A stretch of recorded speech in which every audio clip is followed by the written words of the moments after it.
Hello from the woods. It is very, very quiet out this morning. Yesterday when I took this walk, I saw like all of the deer in the forest, so I'm hoping maybe I'll have some nature to show you guys today. But this is the last full day of my retreat in the woods that I go on every year with my friends, and tomorrow we'll be driving back to New York, and so I promised myself, if you saw my newsletter, that I was going to revise, which I have actually done a ton of, and film a vlog, which I have not been doing a ton of. In fact, this is the first time I've picked up the camera all week, except for walking around with my phone. I don't know why, I just, every once in a while I get in a mood where I'm just like, not in the mood to pick up the camera. It's not burnout or anything, I don't know, want a little break. But the revising has been going well, so this is just kind of the introduction to this video. I actually have filmed some footage over the last several weeks because I really wanted to document my entire process of revising my mystery novel.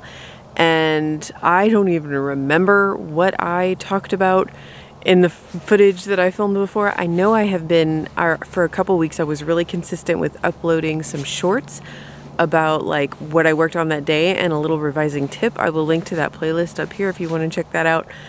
But yeah, okay, roll the old footage and then we'll get back into it. Baby steps. I have been working on the draft for my next middle grade novel pretty much all day. Long story short, I'm kind of tracking all of this in my shorts videos, but I was working with a synopsis, like a 2-page synopsis, not a full outline, and it turns out I can't draft as fast as I thought I could when I don't have an outline. Big revelation, I know. So I drafted all morning, realized it was going slower than I wanted, but I have to finish this book by the end of this month. So I spent the afternoon trying to like map out the next few scenes a little more thoroughly so that I could hopefully draft a little faster tomorrow. Anyway, that's not what this video is about. This is going to be about revising my mystery novel. And I finished that book about a week and a half ago and took a week off. And last week I was kind of itching to get into the revision. I was super excited about it, but I always force myself to take at least 1 week where I don't look at it and I try not to think about it as much as possible because I need that break. I need to get my brain away from it, and I have other stuff I have to work on. And then I was going to start it yesterday, and I was dragging my feet, honestly, pretty hard. And today too, it's 4:30, I'm tired, my brain is fried. I'm like, we could put it off another day, but you know what? This is part of getting started. This is actually part of the first step of revising a novel. It always feels like, even if you're really excited about the story, I mean, in my case right now, I'm talking about 93,000 words of not a total mess, but a mess. When I'm looking back at it right now, the biggest problem, and I can't believe I'm about to say this, this might be a first for me, is that the emotional arcs of the characters are actually really solid because I focused on that so heavily while I was drafting. It's kind of not the plot I know, but I just set up some stuff and completely failed to follow through in the ending.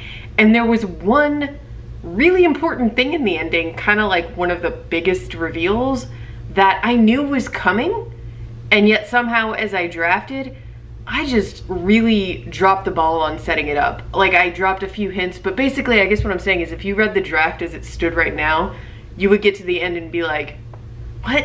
That doesn't even make sense. But in my head it makes sense. The pieces are there, I just didn't get them all out on the page properly. So it's not like, when I say plot issues, it's not like a restructuring issues, it's more like there's gonna be some scenes that are all emotional arc stuff and no moving the plot forward that are gonna have to be heavily rewritten. And there are some scenes I'm just gonna straight up have to add to work in some of the stuff that I revealed at the end that just seems like it comes out of left field. And yeah, so it does feel a little bit overwhelming. And what I'm gonna do today for a baby step, tiny little step, step 1 of my revision, is I'm gonna open the Scrivener document and I'm going to start, you know, maybe a new folder for revisions. and I'm just gonna start with writing a synopsis that I'm gonna think of as like the most dry, boring, linear, Walter Cronkite, just the facts, reporting of what actually happened in this book from beginning to end. Because remember, this is a mystery, so there was a lot of misdirection and red herrings and things like that that I did deliberately in the draft that obviously I need to stay in there. But I think to just clear my head and get straight on what actually happened, I need to write it all out in order. And I really need to keep in mind my primary two antagonists and what they were doing while everything was unfolding. Imagine, you know, the end of like a classic mystery where, you know, Holmes is explaining to everyone in the room exactly what happened all along in order.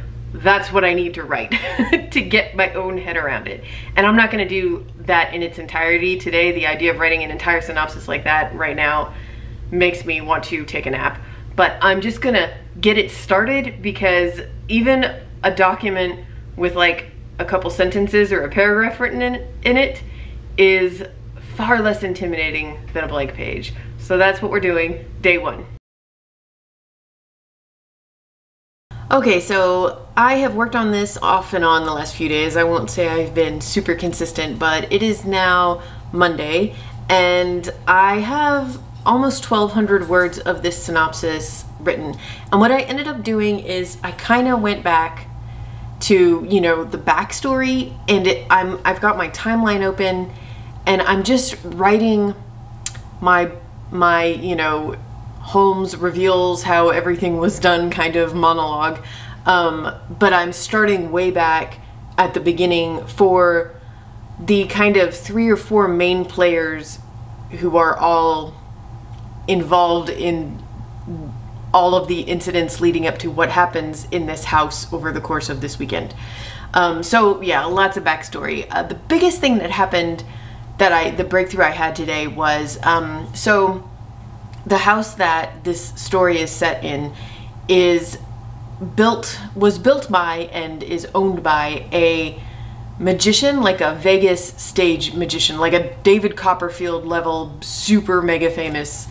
And you know, any house that's owned by someone who loves magic like that, it's gotta have something a little special about it.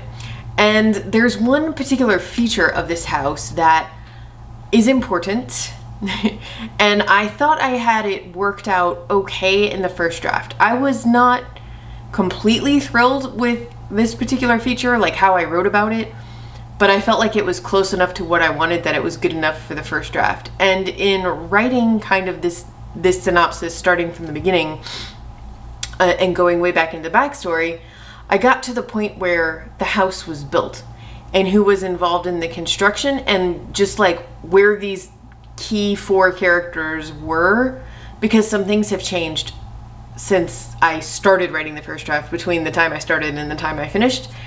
And anyway, just writing through this made the secret of the house really click. It was a very obvious thing in retrospect, but sometimes when you get too close to a story, you can't see the most obvious things. So once I realized it, I was like, oh, that's what that particular feature is. And suddenly a lot of scenes in my draft that I was just kind of about the particular setting, they just got a lot better. I mean, they're gonna rewrite themselves. It all just, that was a big moment of clicking. I hope that was enough detail to be helpful without, I don't want to overshare too much about the story, but yeah, it's definitely, it feels like what I had in my first draft is like a very loose braid, and now I'm going through and like making that thing a tight French braid, you know?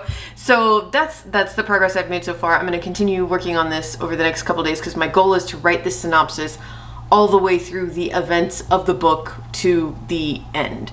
So that is going to take a while, but once I'm done with that, I mean, that's going to be kind of like my Rosetta Stone as far as going back and figuring out, okay, Now, where do I need to set all of these things up? Where do I, you know, what red herrings work and which ones do I need to change, and all of that good stuff. And that's going to be my next step. So hopefully I will get this synopsis done. I would love to have it finished by the end of this week, but we'll see.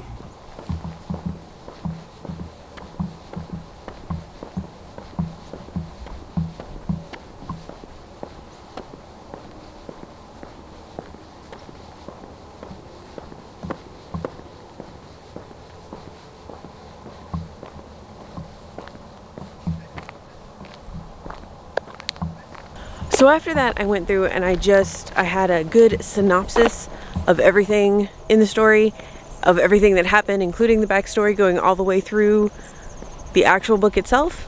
And from there, I went ahead and created like a list of things I knew that needed to be changed. It was things like scenes that needed to be added, scenes that maybe needed to be cut completely. There's a couple of those.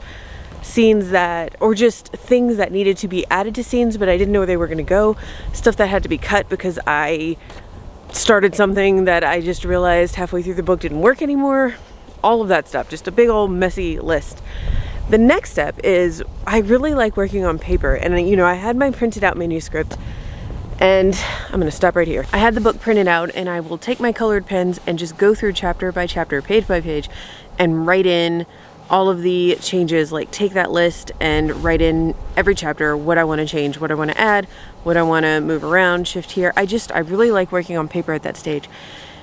And I just wasn't doing it. I have had a lot of projects going on over the last couple weeks and some really cool stuff that I haven't been able to share in video or in my newsletters, but I'm really hoping I will be able to share with you guys soon.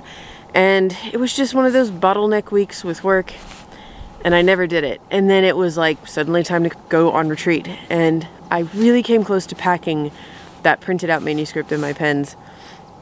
But, you know, I wanted to have a carry-on, and I had all this puffy winter stuff, and I just didn't have room, so I made the decision to skip that part, which honestly I kind of regret because I really love working on paper, and I feel like that's an important step in the revision process for me. But ultimately, I can do it in Scrivener, obviously. It's just like seeing the story in a different way when it's printed out really helps me.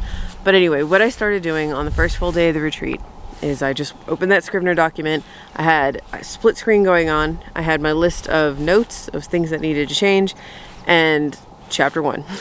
And I just started going through and making notes. I wasn't making the changes yet unless they were just super small and really easy to make. I use the Scrivener feature, by the way, where you can take a snapshot basically of, you know, that particular draft of that scene, and it'll save it, and then you can start making your changes without worrying about losing the original draft that you had. So I make sure to go ahead and do that for every chapter. And I've just been inserting them almost like whatever Scrivener's version of track changes comments are, or sometimes if it's longer, I'll write it in the little notes column on the side of the screen. And I've just been going through chapter by chapter and figuring out where everything goes. So far, I've only had to add, like completely add one scene. And honestly, it's a scene I'm very excited to write. I summarized the heck out of it when I was doing that revision on the first day. And I think I might write it today because I'm actually really looking forward to it. The other changes, some of them are bigger than others, but I've just been going back and forth between this isn't that bad a revision and oh my god, I have so much work to do. Today will really be the day where I figure it out because I got through about 2/3 of the draft so far doing this. So I've got the last third today, and I know the last quarter is when it gets really messy from what I remember. So I think actually when I'm finished with this stage and I've got all the notes incorporated, when I actually start the revising of every chapter, rewriting it, adding whatever I need to do, I might start with the last chapter and work my way backwards because I know that's where the most amount of work is. And yeah, if I get that over with first, then I'll have more momentum going back towards the beginning. Plus, I think going in that order is going to help me to double check and make sure I've set up all the things and followed through with all the things that I needed to set up and follow through with, because that was a huge problem in the first draft. So anyway, that is pretty much it for right now. It's still going to probably take me a couple of weeks to get this done, and I will continue to upload some shorts about it, but I'm afraid this revision video maybe isn't as thorough as I had hoped it would be. It feels very messy, but I think that also feels appropriate because revising can be a messier process than we want it to be sometimes. So yeah, that is it for me. I'm going to head back in because it is chilly out here, and I've been living in Texas. I'm not used to this. I didn't pack my gloves or my scarf or anything like that, and it's, you know, 39 degrees out here, so I'm a little cold. But I hope you guys are having a wonderful week, and I will catch up with you more next week. Bye.